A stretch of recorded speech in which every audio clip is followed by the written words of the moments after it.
Hello दोस्तों। Domestic income और national income में कौन से ट्रांजैक्शन को इंक्लूड करना चाहिए, कौन से ट्रांजैक्शन को हर समय आवाज निकालूं मैं एक्सक्लूड करना चाहिए, ये टॉपिक्स अपन डिस्कस करने वाले हैं। क्लियर है? ये चैप्टर नंबर 2 में और चैप्टर नंबर 4 में आपको बहुत सारा काम आने वाला है। जैसे नॉर्मल रेसिडेंट के ट्रांजैक्शंस को पहचानने में आपको हेल्प होगी, डोमेस्टिक टेरिटरी से रिलेटेड ट्रांजैक्शन को पहचानने में दिक्कत नहीं होगी अब समझने के बाद, अगर आप समझ लेते तो।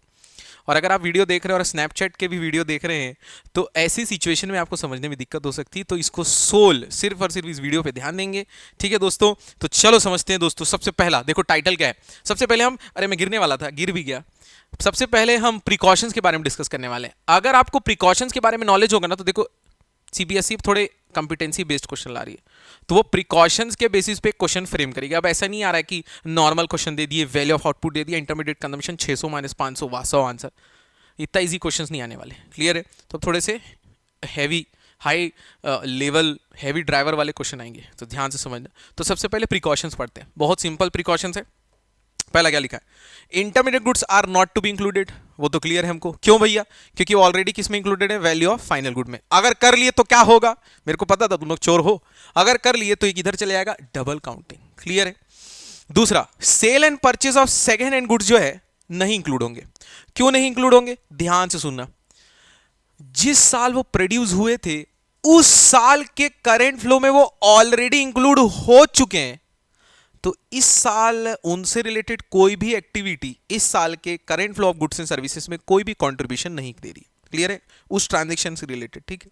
लेकिन अगर सेकेंड हैंड गुड्स को बेचने या खरीदने के लिए कोई भी ब्रोकर या कमीशन एजेंट परचेज और सेलर अरेंज करके देता है किसी को, तो वो क्या चार्ज करेगा दोस्तों? कमीशन और ब्रोकरेज चार्ज करेगा। तो वो जो इनकम है या वो जो ट्रांजैक्शन है उसे हम प्रोडक्टिव सर्विसेज करेंट ईयर के लिए मानेंगे, उसको इंक्लूड करना चाहिए। फिर है production for self consumption. Services क्या है?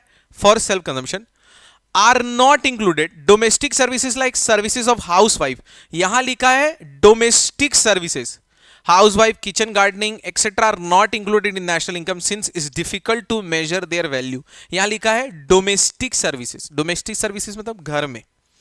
अगर कोई भी, अगर ध्यान से सुनना, अगर कोई भी ओनर अपने बिजनेस को अपना कोई भी फैक्टर सर्विसेज प्रोवाइड करता है तो वो ओनर ऑक्यूपाइड सर्विसेज हुआ, और वो अपनी सर्विसेज खुद बिजनेस को दे रहा है, तो ये अलग चीज है, और डोमेस्टिक सर्विसेज अलग चीज है। क्लियर रखना। Production for goods for self consumption will be included the national income as they contribute to the current output.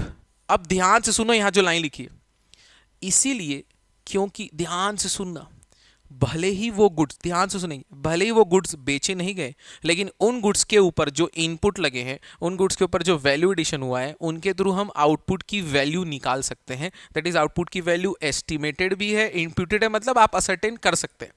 क्योंकि ध्यान से सुनना, वो इस साल के करंट आउटपुट में एडिशन हुआ है, इस साल के करंट आउटपुट में उसका क्या हुआ है? कंट्रीब्यूशन हुआ है। तो सर इसमें और इसमें क्या डिफरेंस हो गया? पहली बात, ये जो सर्विसेज है यहां लिखा है not included, wow, not included national income since is difficult to measure their market value. यहां क्या लिखा है? कंट्रीब्यूट टू करंट आउटपुट, क्योंकि उनकी एस्टिमेटेड और इंप्यूटेड वैल्यू एटलीस्ट निकाली जा सकती है, भले वो बिक नहीं रहे हो तो भी। अब देखो, जो मैं आपको सर्विसेज का डिफरेंशिएट बता रहा था, ये वाले पार्ट का और ये वाले पार्ट का डिफरेंशिएट क्रिएट करते हैं। ध्यान से समझना। imputed value of owner occupied houses should be included. People who live in their own houses do not pay any rent, but they enjoy housing services similar to those people who stay in the rented house. मैं अपने घर में रह रहा हूं, same मेरे घर जैसा बाजू में एक फ्लैट है, वहां पर एक आदमी उसको रेंट पे रह रहा है। क्लियर है? मैं जिस घर में रह रहा हूं 2 BHK, सेम, पूरा डिजाइन पूरा सेम है, बाजू वाला उसका खुद का घर नहीं है, वो रेंट पे रह रहा है। दोनों में डिफरेंस। अब आगे चलते हैं। Therefore value of such housing services is estimated according to the market rent of similar accommodation. तो मैं खुद के घर में रह रहा हूं, बाजू वाला रेंट पे रह रहा है, तो मेरे वैल्यू, मेरे को मान के लिए जो बेनिफिट हो रहा है ना, क्या बेनिफिट हो रहा है पता है? मेरे पास पैसा खर्च होना था, मेरा पैसा खर्च होना था, लेकिन नहीं हो रहा है। क्यों? क्योंकि मैं, क्या लिखा है यहां पर? ओनर ऑक्यूपाइड हाउस में रह रहा हूं। तो मेरे एसेट की वैल्यू या मेरे रेंट की वैल्यू कैसे निकालेंगे? क्या लिखा है? Housing services is estimated according to market rent of similar accommodation. बाजू वाले का घर का तो उसी को बोलेंगे कौन सा रेंट दोस्तों, एस्टिमेटेड रेंट, इसलिए उसको क्या बोलते हैं, इंप्यूटेड रेंट। ये सिर्फ किसके केस में चल रहा है, ओनर ऑक्यूपाइड हाउस। तो मेरे घर का तो रेंट जा नहीं रहा है क्योंकि मैं खुद के घर में रह रहा हूं, लेकिन बाजू वाला रेंट पे रह रहा है तो उसके ही रेंट को मैं एस्टिमेटेड रेंट मानूंगा। ये वैल्यू एडिशन में आएगा, क्यों, क्योंकि इस साल के करंट फ्लो में रेंट जाने वाला है। अब आगे चलते हैं, चेंज इन स्टॉक, ये तो आपको पता है, वो याद है वैल्यू ऑफ आउटपुट के अंदर सेल्स होता है और सेल्स के साथ प्लस होता है चेंज इन स्टॉक, तो चेंज इन स्टॉक तो ऐड होने वाला है। क्लियर हो गया, ये इंपॉर्टेंट है, इसको ध्यान से समझो। Sale and purchase of shares, bonds, debenture, new या ओल्ड कुछ भी हो, चाहे प्राइमरी मार्केट से उठाओ चाहे सेकेंडरी मार्केट से उठाओ, कैपिटल मार्केट कुछ भी हो, शेयर बॉन्ड डिवेंचर नहीं आने वाले। पहली बात क्यों, क्योंकि ये फाइनेंशियल एसेट है। These are what, financial asset, और फाइनेंशियल एसेट का नॉमिनल ट्रांसफर होता है, फाइनेंशियल एसेट्स का फिजिकल ट्रांसफर नहीं होता। इसका मतलब ध्यान से सुनना, अगर फिजिकल ट्रांसफर नहीं हो रहा है, ध्यान से सुनना, फिजिकल ट्रांसफर नहीं हो रहा है तो ये कंट्री के जीडीपी में कंट्रीब्यूट नहीं कर रहे हैं फिजिकल पॉइंट ऑफ व्यू से, ये सिर्फ और सिर्फ पेपर ट्रांसफर है। मतलब ये मेरे पास अगर एमआरएफ के शेयर्स हैं और मैं किसी को बेच देता हूं तो एमआरएफ के शेयर इधर उधर नहीं हुए, एमआरएफ के शेयर का ओनरशिप बस चेंज हुआ है। तो मेरे पास से शेयर मतलब 40 किलो शेयर थे, 40 किलो उधर चल गया, ऐसा कुछ ही नहीं हुआ है, सिर्फ और सिर्फ मेयर ट्रांसफर है। यहां पे देखो क्या लिखा है, such transaction do not contribute to current flow of goods and services, क्योंकि ये सिर्फ mere a transfer of title only, ये बुक में लिखा है mere a transfer of title only. लेकिन इनसे रिलेटेड जो भी कमीशन एंड ब्रोकरेज होगा वो इस साल में पहली बार जा रहा है, तो उसको तो कंसीडर करना पड़ेगा। क्लियर है, आगे प्रिकॉशन ऑफ इनकम मेथड, देखो ट्रांसफर इनकम को ज्यादा समझाने की दिक्कत नहीं है क्योंकि ये प्रोडक्टिव एक्टिविटी से कनेक्टेड नहीं है। दूसरा, sale of second hand goods भी नहीं आएगा क्योंकि ये जिस साल पहली बार बिका था वो उस साल ऑलरेडी बिन काउंटेड लिखा है। लेकिन अगर इसको फिर से जोड़ेंगे तो क्या आ जाएगा, डबल काउंटिंग। कौन सी वैल्यू को, सेल से जो क्या हो रही है, इनकम। लेकिन कोई भी सेल और परचेस करने के लिए सेकंड गुड्स के लिए कोई ब्रोकरेज या कमीशन एजेंट को कोई भी पे किया गया तो वो इंक्लूड होने वाला है क्योंकि वो current flow of productive services में आएगा, ये मैं बता चुका। Income from sale of shares, bonds and debenture will not be included. क्यों, अभी हमने बताया था वो सिर्फ और सिर्फ पेपर क्लेम है, सिर्फ और सिर्फ क्या करता है, चेंज ऑफ टाइटल करता है। लेकिन उससे रिलेटेड कोई भी कमीशन, ब्रोकरेज या कोई भी फाइनेंशियल एसेट से रिलेटेड कोई भी ब्रोकर या कोई भी एजेंट चार्ज कर रहा है तो वो इस साल की किस में आ जाएगा, प्रोडक्टिव सर्विसेज में।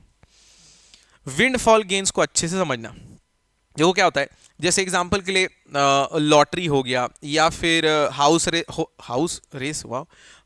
रेस, घर की रेस, क्या बात है, ये होली के बाद होता है दोस्तों। हॉर्स रेस या लॉटरी या पजल या कोई भी गेम्स से होने वाली कोई भी इनकम है, ध्यान से समझना, उसको विंडफॉल गेन बोलते हैं। विंडफॉल गेन मतलब जैसे चाइनीज प्रोडक्ट के ऊपर एक फ्रेज बहुत यूज होता है, चला तो चांद तक, नहीं चला तो शाम तक। इसका यह मतलब है कि जैसे अगर हो सकता है लॉटरी और पजल गेम्स में आपको बहुत बड़ी इनकम हो सकती, या तो आप लॉस में भी जा सकते, तो कोई फिक्स नहीं है, इसका मतलब प्रेडिक्शन के बेस पे चल रहा है। तो उसके ऊपर वहां से जो भी इनकम आएगी उसको हम नहीं इंक्लूड करेंगे। प्लस ये किसी भी टाइप के कंट्री के प्रोडक्टिव एक्टिविटी में कोई भी कंट्रीब्यूशन नहीं कर रहा है, किसी भी टाइप का कोई भी कंट्रीब्यूशन नहीं कर रहा है, ये ध्यान रखना। आगे ये देखो फिर से आ गया, imputed value of services provided by owners of production. मैंने आपको बोला था डोमेस्टिक सर्विसेज और सर्विस प्रोवाइडेड बाय ओनर, ये दोनों में डिफरेंस है।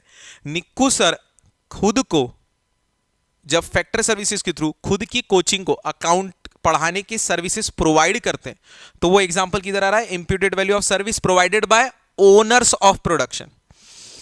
इंप्यूटेड वैल्यू को छोड़ो, आगे पढ़ो। ओनर ऑक्यूपाइड हाउसेज या इंटरेस्ट ऑन ओन कैपिटल या production for self consumption etcetera will be included as these are productive activities and add to the flow of goods and services. इसका यह मतलब हो जाता है कि निक्कू सर जो अपनी फर्म को या कोई भी इंसान अपनी खुद की फर्म को कोई भी कोई भी सर्विसेज या गुड्स खुद प्रोवाइड कर रहे हैं तो वो इंक्लूड होने वाला है, क्योंकि वो किस में ऐड होना चाहिए या किसको वो ऐड ऑन कर रहा है, कंट्रीब्यूशन दे रहा है प्रोडक्टिव एक्टिविटीज में। Payment out of past saving like death duties, gift tax, interest are not included. इसका मस्त explanation, because they are paid out of wealth और past saving do not add to the current flow of goods and services. अब मैं example देता हूं, capital gain हो गया या गिफ्ट टैक्स हो गया, ये सारी चीजें जो होती है ना वो current flow of goods and services में नहीं आ रही। क्यों? क्योंकि जो आप इंटरेस्ट दिए, इंटरेस्ट जो दिए वो पिछले साल के इंटरेस्ट पे आपने इस साल टैक्स दिया। टैक्स सिस्टम कैसे चलता है या कोई भी टैक्स सिस्टम या ड्यूटी कैसे चलता है, पिछले साल के कैलकुलेशन पे इस साल आप पे करते हो। जैसे आप इनकम टैक्स पढ़ोगे ना तो आपको समझ में आएगा, प्रीवियस ईयर के बेसिस पे असेसमेंट ईयर में आप पे करते हो या पढ़ोगे आगे, तो वो तो उस साल कनेक्ट हो गया, उस साल इनकम ऐड हो गई, उसमें से अगर आप कुछ पे करोगे तो उसका कोई सीन नहीं है, इसलिए उसको कंसिडर नहीं करते हैं। आगे चलते हैं दोस्तों, अगला है अपना प्रिकॉशंस ऑफ, क्या लिखा है, एक्सपेंडिचर मेथड। ये आपको आसानी से समझ में आ जाएगा, दिक्कत दो में ही थी।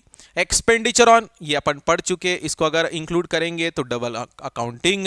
ट्रांसफर पेमेंट क्यों नहीं? क्योंकि वो किसी भी टाइप के प्रोडक्टिव एक्टिविटी में वैल्यू एडिशन नहीं हो रहा है। Purchase of second hand goods में इंक्लूजन नहीं होगा, क्योंकि ऑलरेडी जिस साल वो पहली बार बिके या सेल हुए थे, बिके या सेल हुए थे, क्या बात है, दोपहर के टाइम वीडियो बना रहा हूं दोस्तों मैं, ठीक है, तो बिके या खरीदे गए थे, लेकिन उससे रिलेटेड कोई भी कमीशन या ब्रोकरेज है वो तो इस साल के करंट फ्लो में आने वाला है। फाइनेंशियल एसेट पे किया गया खर्चा इंक्लूड नहीं होगा, लेकिन किसी भी टाइप का अगर उससे रिलेटेड क्या है, कमीशन या ब्रोकरेज है, उसको इंक्लूड किया जाएगा, कमीशन और ब्रोकरेज की वैल्यू को। Expenditure on own account production like production for self consumption, imputed value of owner occupied house, ये बार बार पढ़ चुके हैं। Free services from general government, private non profit institution, ये सारी चीजें इंक्लूड होने वाली हैं, क्योंकि नेशनल इनकम है इसलिए, क्योंकि ये प्रोडक्टिव सर्विसेज में जा रही है। फिर से एक बार मैं समझा देता हूं, हमने पहली बात वैल्यू एडेड मेथड में एक चीज पढ़ी है कि वैल्यू ऑफ आउटपुट निकालने के लिए आपको sales plus change in stock plus production for क्या करना पड़ता है, सेल्फ कंजम्पशन। तो प्रोडक्टिव एक्टिविटी में मेहनत तो हुई है ना, तो उसको तो ऐड करना चाहिए। दूसरा, सर ये imputed value of owner occupied house, मैं अपने घर में रह रहा हूं, बाजू वाला रेंट पे रह रहा है, तो मैंने प्रोडक्टिव एक्टिविटी की है ना, मतलब मैं घर में रह तो रहा हूं, उस यूज तो कर रहा हूं, वो हो गया। और दूसरा, free services from general government या कोई भी एनजीओ, प्रॉफिट हो या नॉन प्रॉफिट हो, गवर्नमेंट हो या प्राइवेट हो, वो कहीं ना कहीं प्रोडक्टिव सर्विस पे लगा रहे हैं ना काम, भले वो खुद प्रोवाइड कर रहे हैं, किसी के थ्रू पेमेंट नहीं कर रहे, कोई चार्ज नहीं कर रहे, बट फिर भी प्रोडक्टिव एक्टिविटी है, इसीलिए। अब चालू होता है इस वीडियो का दूसरा इंपॉर्टेंट पार्ट, जो है treatment of different items in national income.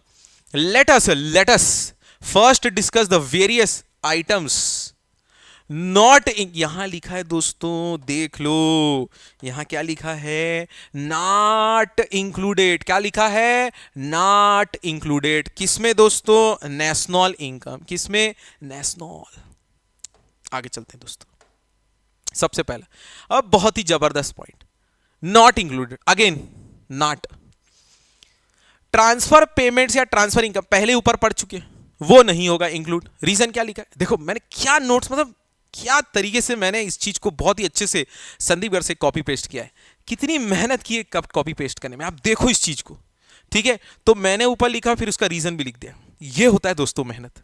किसने की है, मैं मेहनत संदीप घर की बात कर रहा हूं, तो उन्होंने मेहनत की है, मैं तो उसको सिर्फ चैनलाइज कर रहा हूं अब तक, ठीक है दोस्तों। आगे चलते, अब देखो क्या लिखा है, transfer income and payment include नहीं होगा, they are not connected with any productive activity and there is no value addition. भैया ट्रांसफर पेमेंट है, जैसे एग्जांपल के लिए ट्रांसफर पेमेंट और ट्रांसफर इनकम का एग्जांपल देता हूं, जैसे घर वाले आपको पाल रहे हैं, जैसे घर वाले आपके ऊपर खर्च कर रहे हैं, जैसे घर वाले बड़ी बड़ी स्कूल आपको भेज रहे हैं, 1.5 लाख की स्कूल भेज रहे हैं, 80 1 हजार का फोन लेके दे दिए हैं, लेकिन फिर भी अगर आप पढ़ाई नहीं कर रहे हो तो इसका मतलब उनका खर्चा क्या हो जाता है, ट्रांसफर पेमेंट, क्योंकि वो तो खर्चा कर रहे हैं लेकिन उधर से किसी भी टाइप का एक्सपेक्टेशन है, लेकिन उधर से किसी भी टाइप का कंट्रीब्यूशन नहीं आ रहा है। ये सिर्फ एग्जांपल है दोस्तों, रियलिटीज का कोई कनेक्शन नहीं है।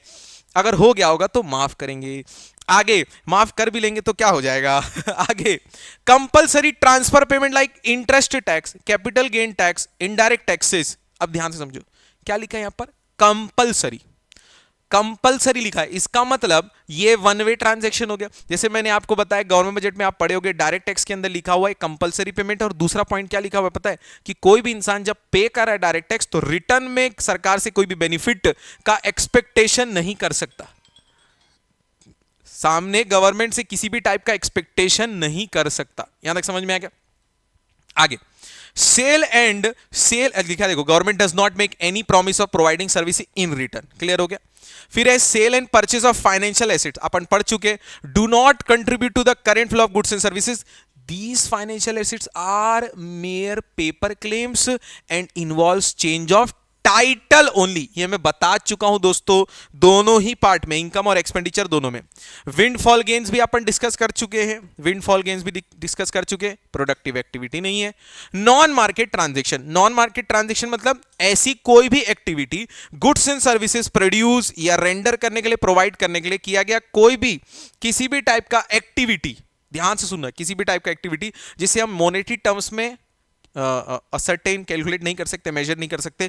लेकिन यहां पे एक इंपॉर्टेंट बात है दोस्तों, पास आके बताता हूं, याद करो एक पॉइंट जीडीपी वेलफेयर वाला एक पॉइंट है, 4th नंबर ट्रांजैक्शन है कि कोई भी नॉन मॉनेटरी ट्रांजैक्शन जो है वो जीडीपी में तो कैलकुलेट नहीं होते, लेकिन स्टिल वेलफेयर को कंट्रीब्यूट करते हैं, तो वो अलग टॉपिक है, ये अलग टॉपिक है। यहां बोला जा रहा है नेशनल इनकम में इंक्लूड क्यों नहीं करते, तो वहां लिखा देखो reason, it is difficult to ascertain their market value in such services are not rendered for the purpose of earning income.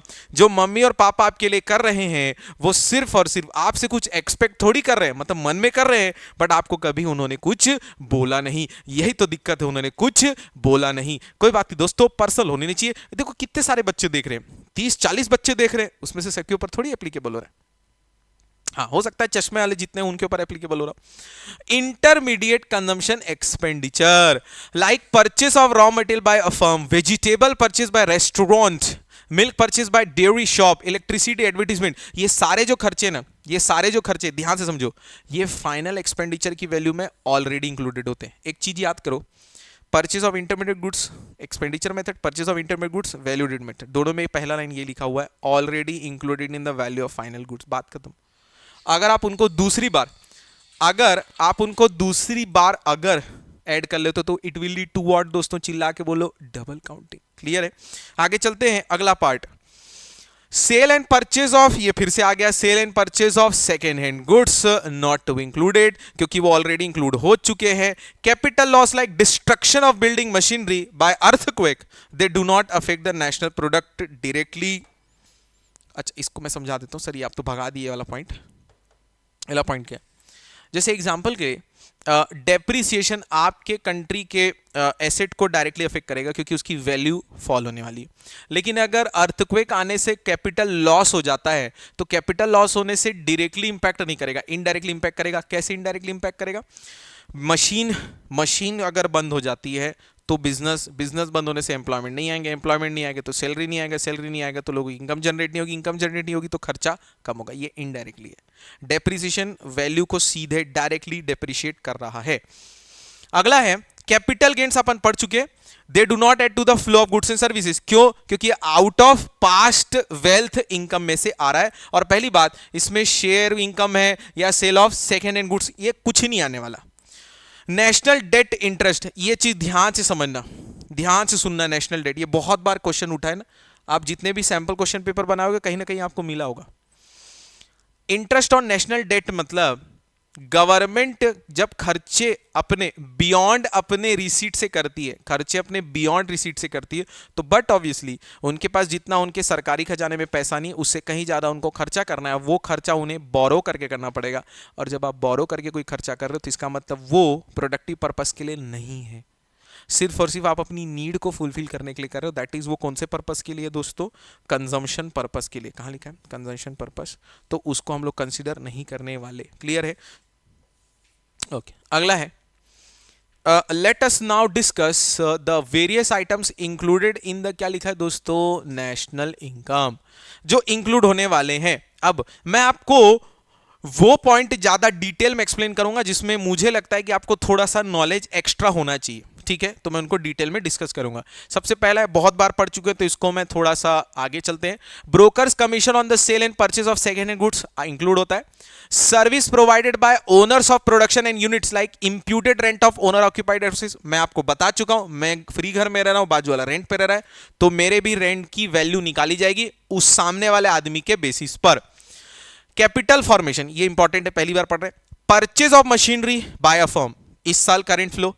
New house, current flow. Water pump purchased by farmer, construction of new bridge, expenditure on additional asset, addition to stock. इसका मतलब ये सारी चीजें current flow of goods and services में आ रही हैं, current flow of goods and services में आ रही है, तो इन्हें बट ऑब्वियसली इन्हें ऐड करना पड़ेगा।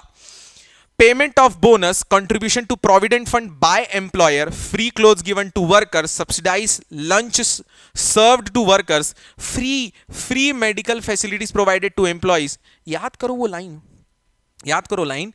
इनकम मेथड का पहला पॉइंट होता है कंपनसेशन ऑफ एम्प्लॉइज, और कंपनसेशन ऑफ एम्प्लॉइज में दो चीज होती है, wages salaries in cash, wages salaries in kind. तो अगर मेरे हैंड में एज ए इनकम चार्ज हो रहा है तो आपके हैंड में भी फैक्टर पेमेंट हुआ होगा ना, और फैक्टर पेमेंट है मतलब चाहे फैक्टर इनकम हो चाहे फैक्टर पेमेंट हो, दोनों ही नेशनल इनकम में इंक्लूड होते हैं, तो इसलिए सारी चीजें इंक्लूड होगी।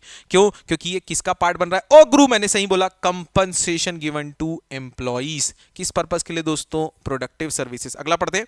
Payment of bus fare by house hold, examination fee paid by students, insurance premium paid by expenditure, employees durable goods purchase by house hold, payment of telephone, ये सब आने वाला है।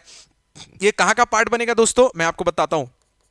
एक्सपेंडिचर मेथड बनाते समय पहला पॉइंट आता है प्राइवेट फाइनल कंजम्पशन एक्सपेंडिचर। तो हां, नेशनल इनकम निकालते समय इसे इंक्लूड किया गया as they are a part of private final consumption expenditure. Profit earn by Indian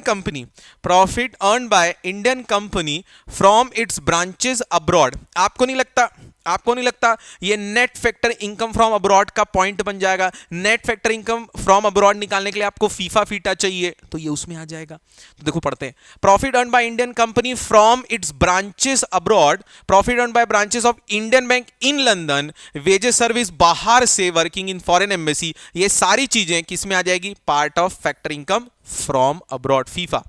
free services, dispensary, education by government expenditure on street lighting, ये किसका part बनेगा? जब हम लोग निकालते हैं एक्सपेंडिचर मेथड में हम लोग दूसरा कंपोनेंट क्या निकालते हैं? गवर्नमेंट फाइनल कंजम्पशन एक्सपेंडिचर, और उसमें भी दो पार्ट रहते हैं, एक एडमिनिस्ट्रेटिव सर्विसेज रहता है और एक ऐसा खर्चा होता है जो कंज्यूमर को सर्व कर रहा है या कंजम्पशन पर्पस के लिए किया गया खर्चा। तो ये सारा कौन सा खर्चा है? कंजम्पशन एक्सपेंडिचर वाला। Expenditure incurred by foreign tourist in the country. अब एक चीज समझो, अगर कोई भी फॉरेन टूरिस्ट इंडिया में खर्च कर रहा है तो वो डोमेस्टिक टेरिटरी के अंदर कर रहा है, और वो जिस गुड्स या सर्विसेज पे खर्चा कर रहा होगा वो प्रोड्यूस कहां पे हुई है दोस्तों? इंडिया। अब एक दिक्कत, सर इसको क्यों लेना चाहिए? चलते हैं वापस से सर्कुलर फ्लो ऑफ इनकम के एक एग्जांपल में। इन जनरल मैं मान रहा हूं कि फॉरेन को तो, रेस्ट ऑफ द वर्ल्ड को तो उसमें लेना नहीं चाहिए, टू सेक्टर है। इन जनरल बात करते हैं। अगर हम इस खर्चे को नेशनल इनकम में नहीं लेंगे तो एक दिक्कत हो जाएगी कि प्रॉब्लम ये हो जाएगा कि प्रोड्यूस यहां पे हुआ, फैक्टर्स ऑफ प्रोडक्शन यहां पे हुए, फैक्टर इनकम यहां पे जनरेट हुए, लेकिन उस पर खर्चा नहीं दिख रहा है, तो एक दिक्कत हो जाएगी। तो इसलिए क्या लिखा है देखो, as the exported goods are produced within the country's domestic territory, they are included for determining the output of the economy। भैया बना तो यही है ना, इसलिए लेना पड़ेगा। फिर है interest on loans bye commercial bank. Sir पीछे नहीं, पीछे वाले में क्या है मैं आपको बताता हूं। पीछे वाले में क्या है? Interest paid by house hold to commercial bank. आप पे कर रहे हो कंजम्पशन पर्पस के लिए। यहां क्या लिखा है? Interest on loan paid by commercial bank. भैया जब आप पैसे जमा करते हो, जब आप एफडी बनाते हो, तो ये तो प्रोडक्टिव पर्पस वाला काम है ना, तो इसलिए वो जो पे कर रहे हैं वो नेशनल इनकम का पार्ट बनेगा, क्योंकि वो किसके लिए? प्रोडक्टिव पर्पस के लिए है। आगे चलते हैं। आइटम्स इंक्लूडेड एक्सक्लूडेड इन नेशनल इनकम। अब एक चीज समझना, यहां से हम थोड़ा स्पीड मेंटेन करेंगे, क्योंकि ये पिछले सालों में चाहे सैंपल क्वेश्चन पेपर हो, चाहे पीवाईक्यू हो, चाहे दिल्ली का हो, चाहे कितने पुराने पीवाईक्यू, ये सारे यहां पर कवर्ड है। क्लियर है? तो थोड़ा स्पीड मेंटेन रखना। इसका जो पीडीएफ है मैं नीचे डिस्क्रिप्शन बॉक्स में डाल दूंगा, उससे देखते रहना या उसको डाउनलोड करके प्रिंट आउट करके रख लेना। सिर्फ रीड करके जाना एग्जाम में, आपको सारी चीजें क्लियर हो जाएंगी।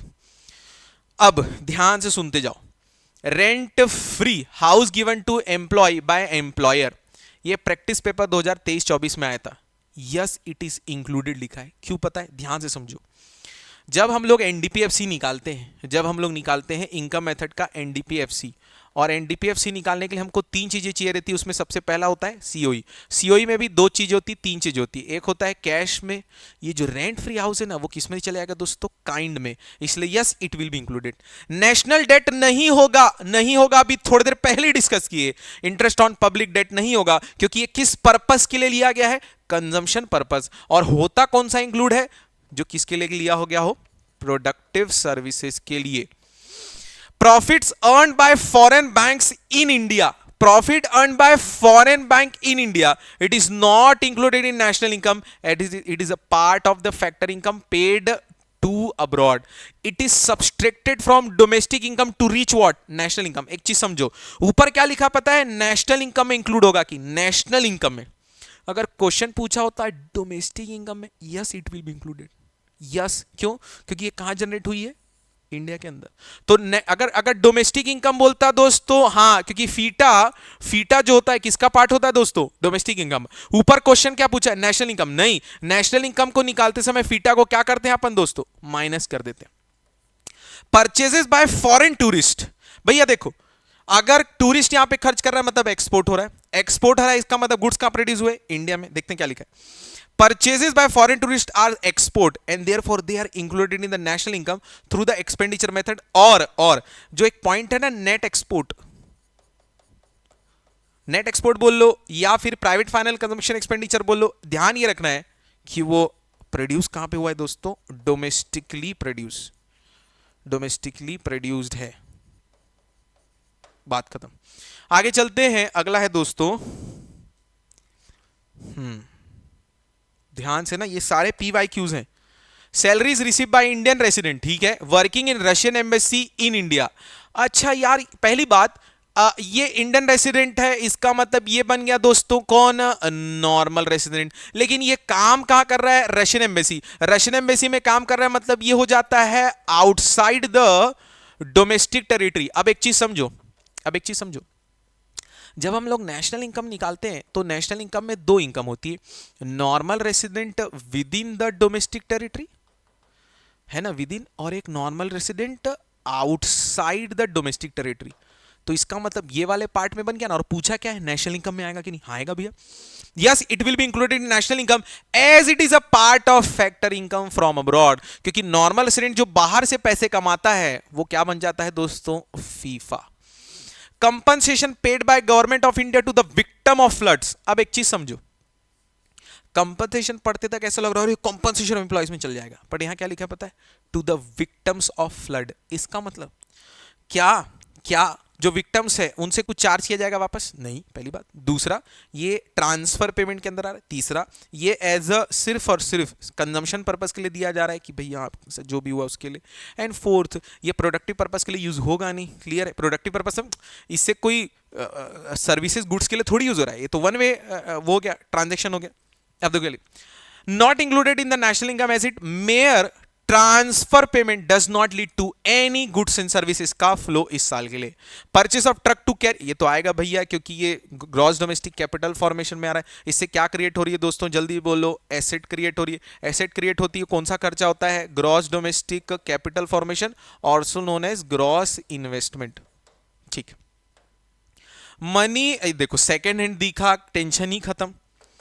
यहां सेकेंड हैंड दिख गया, टेंशन खत्म। Not included in the national income because receive from sale of second hand are virtue of transfer of an already existing object, it does not contribute to the current flow. अब एक चीज समझो, ये answer तो मैं पढ़ा दिया हूं आपको, ये तो आपको मैं आंसर पढ़ा दिया हूं। टॉपर और आप में क्या डिफरेंस हो जाएगा? ये एक स्टेटमेंट, ये मैं याद नहीं करा सकता, ये आपको याद करके जाना है। ये आप समझ सकते हो, मैं समझा क्या? देखो, सेकेंड हैंड कहां से आया है? वो ऐसे एसेट आया है जो ऑलरेडी एग्जिस्टिंग ऑब्जेक्ट है, ऑलरेडी बिक चुका है, तो इसीलिए इस साल के करंट फ्लो में नहीं आ पाएगा। ये मैं समझा सकता हूं। लेकिन जो टॉपर और आपके आंसर में या एवरेज या मोर देन एवरेज और टॉपर के आंसर में जो डिफरेंशिएशन क्रिएट करेगा ना, मैं आपको लिख के दे रहा हूं, गारंटी दे रहा हूं, इतना तो आपको आंसर याद आ जाएगा एग्जाम में। प्रॉब्लम है वहां पर 95 और 100 का, वो ये क्रिएट करेगा। तो ये अच्छे से समझ के जाना, मतलब याद करके जाना। Imputed value of self owned occupied house बिल्कुल आएगा, हम लोग डिस्कस कर चुके हैं, क्योंकि वो सेम घर को एंजॉय कर रहा है जहां पे उसको रेंट देना नहीं पड़ रहा है। तो अगर देता रेंट तो उसको चार्ज करना पड़ता। Tomatoes grown by miss Pooja in her kitchen garden, ये कौन सी सर्विस हो जाती है दोस्तों, जल्दी बोलो। डोमेस्टिक सर्विसेज इंक्लूड नहीं होंगी। Not to be included in national income as it difficult to estimate the value of production, it is non market transaction। देखो समझ, देखो सारा लिख दिया भाई ने, सारा आंसर दिया। It will be not included in national income as it difficult to estimate the value of production, full stop, it is non market transaction, और लिख देंगे it is considered as a domestic services। पूरा लिख दो ना भाई, खत्म करो, क्या है, पूरा लिख दो। यहां पे जो सैंपल पेपर में आया 2023-24 के, हम क्यों रिस्क ले भैया, पूरा चाहिए हमको। हाँ, मस्त क्वेश्चन होने का दोस्तों, 2022 का 4 साल पहले आया है, अच्छे से बनाते हैं इसको। Salary paid by Indian embassy, ठीक है, situated at Japan to the local worker. वो जो लोकल वर्कर है जापान का है, वो लोकल वर्कर जापान का है। इसका मतलब हमारे लिए हो गया दोस्तों नॉन रेसिडेंट, हम नॉन रेसिडेंट को पे कर रहे हैं। इसका मतलब आपको नहीं लगता ये हो गया दोस्तों क्या, फीटा। हमें पूछ क्या रहा है, किसमें पूछ रहा है, नेशनल इनकम में पूछ रहा है कि डोमेस्टिक इनकम में पूछ रहा है, नेशनल इनकम। नेशनल इनकम में तो फीटा आता ही नहीं है, डोमेस्टिक इनकम में आता है। तो अब एक दिक्कत हो गया, फैक्टर इनकम टू अब्रॉड हो गया, फैक्टर इनकम। अच्छा, ये तो डोमेस्टिक इनकम में भी नहीं आएगा। क्यों नहीं आएगा पता है, क्योंकि ये कहां पे सिचुएटेड है, जापान में, तो डोमेस्टिक टेरिटरी पे भी नहीं आया। ओके, नेशनल इनकम में आता अगर ये इंडियन होता, लेकिन ये तो क्या है, लोकल वर्कर, तो ये किस में नहीं आ रहा है, national. It is not included in national income as it a part of factor income paid to non resident, it is subtracted from domestic income to get क्या लिखा है, नेशनल इनकम। हाँ, ये एक बार में बनना चाहिए दोस्तों, एकदम एकदम जल्दी बनना चाहिए। शेयर्स क्या होते हैं दोस्तों, जल्दी बोलो, फाइनेंशियल एसेट। ये होते हैं अगर फाइनेंशियल एसेट, अगर ये होते हैं फाइनेंशियल एसेट, तो इनका सिर्फ और सिर्फ मेयर ट्रांसफर ऑफ, जल्दी बोलो, ट्रांसफर ऑफ क्या होता है, टाइटल। ये फिजिकल क्वांटिटी में चेंज नहीं हो रहे हैं। Not to be included in national income as such transaction are mere paper claim, do not lead to any value addition। चलो, dividend receive by a foreigner from investment in share of an Indian, ये FITA है। ये क्या है दोस्तों, FITA. तो देखो लिखा है not included in the national income as it a part of factor income paid to abroad, ये डोमेस्टिक इनकम में सब्सट्रैक्ट हो जाएगा। हाँ, ये मैंने जानबूझ के एक साथ तीनों दिए थे क्वेश्चन एक साथ, इसलिए मैंने उनको जानबूझ के लिया है। ध्यान से सुनना दोस्तों, payment of interest by bank to its depositor आना चाहिए, payment of interest by government firm आना चाहिए, payment of interest by a firm आना चाहिए, payment of interest by a firm to bank आना चाहिए। ये वाला नहीं आना चाहिए, ये वाला नहीं आना चाहिए, क्योंकि ये तो किस पे दिया होगा। अच्छा, प्रॉब्लम ये है, अगर यहां क्या होता दोस्तों समझो, अगर यहां पे कंज्यूमर होता तो नहीं आता। यहां क्या है दोस्तों, फर्म, और फर्म जो लोन ले रही होगी, फर्म को लोन सिर्फ और सिर्फ किसके लिए मिलेगा, बिजनेस के लिए, दैट इज कौन सी एक्टिविटी के लिए, प्रोडक्टिव एक्टिविटी के लिए। तो इसीलिए सारे जो इंटरेस्ट पेमेंट है, yes it will be included in national income as such interest is paid on loan taken for productive services. आगे है interest received on loans given to a friend को। पहली बात तो फ्रेंड को पैसे क्यों दे रहे हो,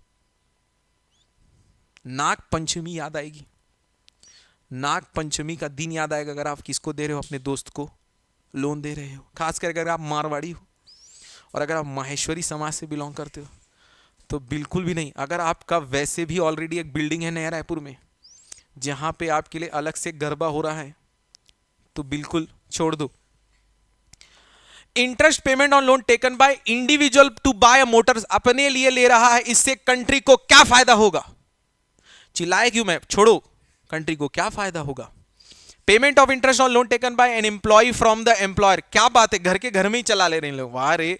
payment of interest by individual to a bank, individual to bank. ये सारे ट्रांजैक्शन प्रोडक्टिव पर्पस के लिए नहीं, बल्कि ये कौन से पर्पस के लिए? कंजम्पशन पर्पस के लिए। एक और है, वाओ, एक और है, payment of interest by individual to a bank on loan to buy a car. पता नहीं मेरे घर वाले अभी तक इस चीज को क्यों नहीं सीरियसली ले रहे हैं कि मुझे कार ले लेनी चाहिए। मुझे अभी भी एक्टिवा में ही लाने बोलते हैं सारा सामान। तो जो सामने जगह रहती है उसमें 3 थैले का एक मैं पूरा बिल्डिंग बनाता हूं, जिसमें थोड़ी देर बाद गाड़ी मुड़नी बंद हो जाती क्योंकि हैंडल के बीच में थैला आ जाता है। तो 2 मिनट बाद मेरे को वो फील हो जाने लगता है कि मेरा ही किराना स्टोर तो नहीं है, कहीं मैं जाके शटर तो नहीं खोलने वाला कि चलो मैगी को सजा लेता हूं। चलो अच्छा है घर वाले नहीं देख रहे हैं, अलग बात है। हाँ, खाना भी बंद हो सकता है। हाँ, एक्सपेंडिचर ऑन अपग्रेड, हाँ मस्त question, star mark. Expenditure on अच्छा ये इंक्लूड नहीं होगा ना, ये अपन डिस्कस कर चुके हैं, प्रोडक्टिव पर्पस के लिए नहीं है। Expenditure on upgradation of fix asset, expenditure on adding a floor to the building. 2 खर्चे होते हैं दोस्तों, आपके एसेट्स पर 2 खर्चे होते हैं फिक्स एसेट पर।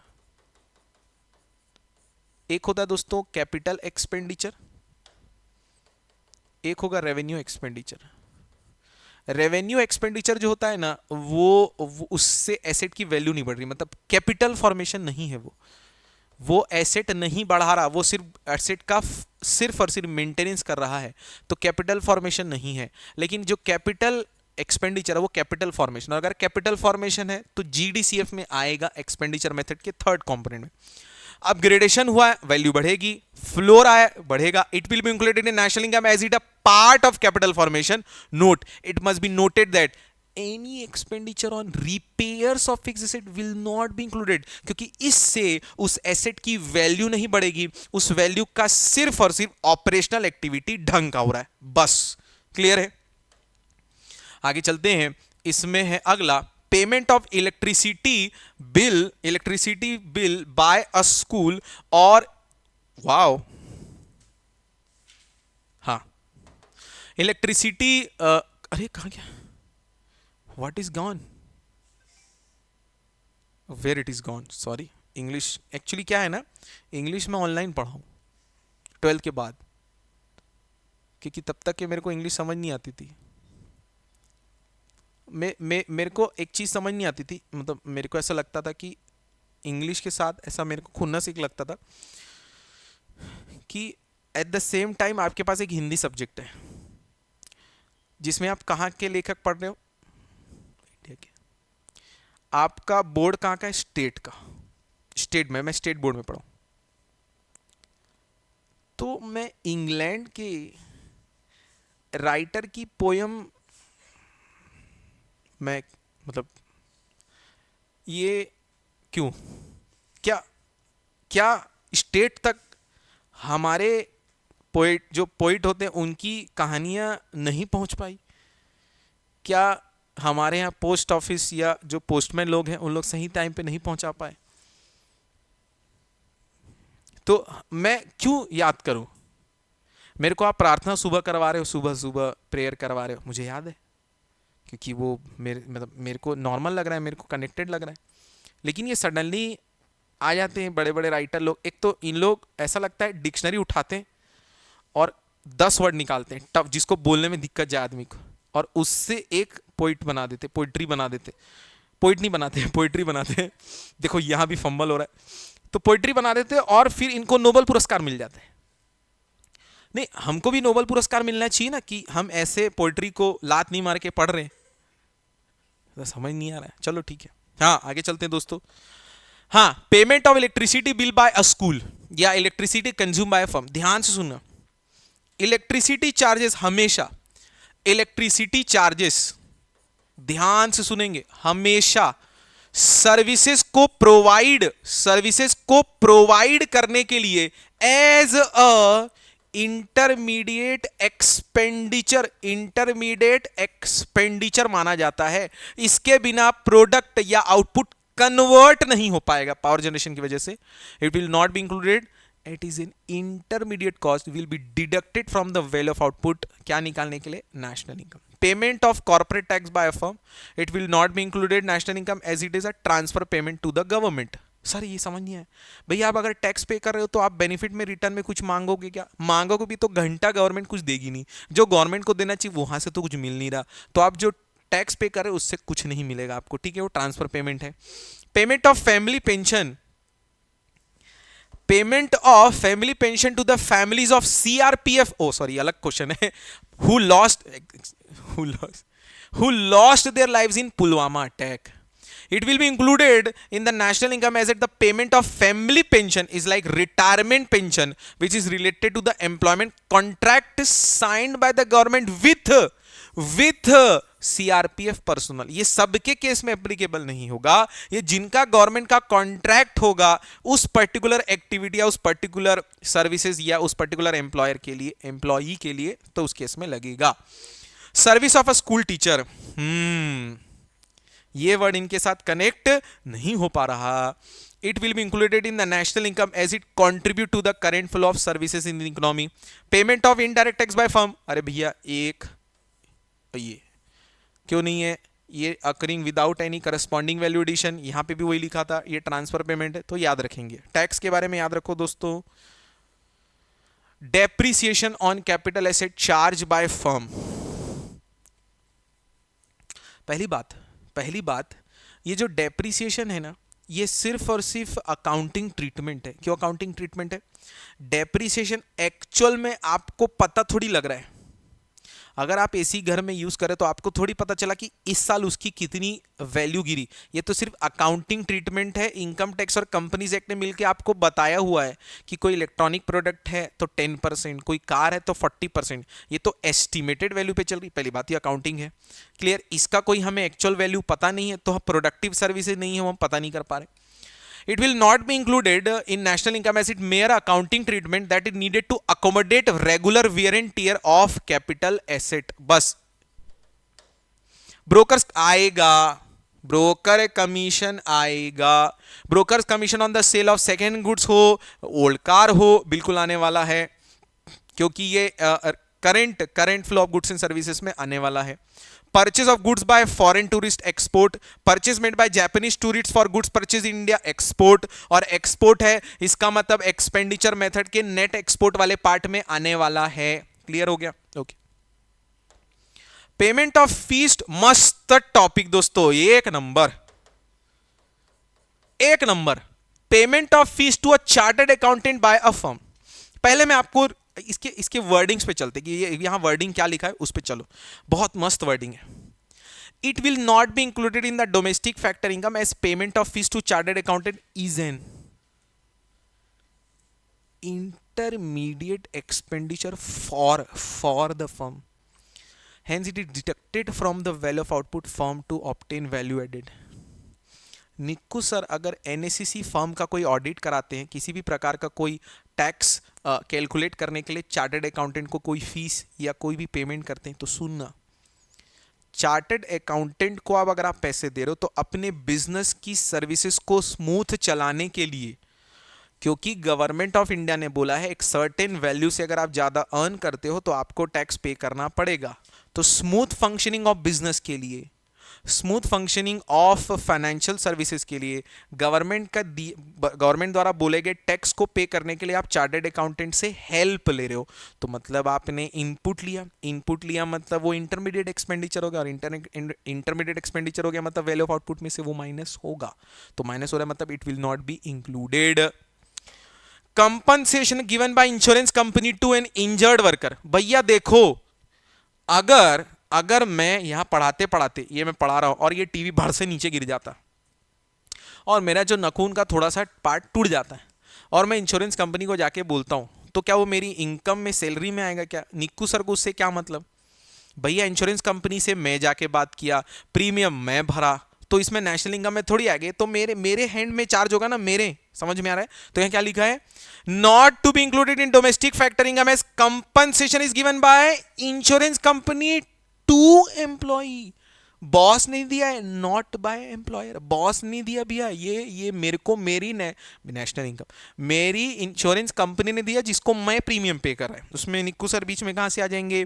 Financial aids receive from abroad by वो बोल दिया मैं, वहां माइक बंद था उस समय। It will not be included in domestic factor income as ये फाइनेंशियल एड है, और ये किस प्रकार का क्या है दोस्तों, ये ट्रांसफर इनकम है। बच्चे लोग देखना इसी में डाउट पूछेंगे, सर वो क्या था sir. Purchases of second hand machinery from abroad, it will not be included. क्या दिख गया दोस्तों अपने को, सेकेंड हैंड, बात खत्म। अरे वाओ, चलो दोस्तों यहां पे खत्म होता है inclusion exclusion of domestic and national income. इससे ज्यादा आपको इस टॉपिक को पढ़ने की जरूरत नहीं है। वीडियो को देखिए, लाइक करिए, शेयर करिए, सब्सक्राइब करिए, और अगर आपको अच्छा लगता है तो कमेंट जरूर करिए दोस्तों। थैंक यू सो मच, आज के लिए इतना ही। मिलेंगे नेक्स्ट वीडियो में बहुत सारी बातों के साथ और बहुत सारी प्रॉब्लम्स के साथ। Thank you.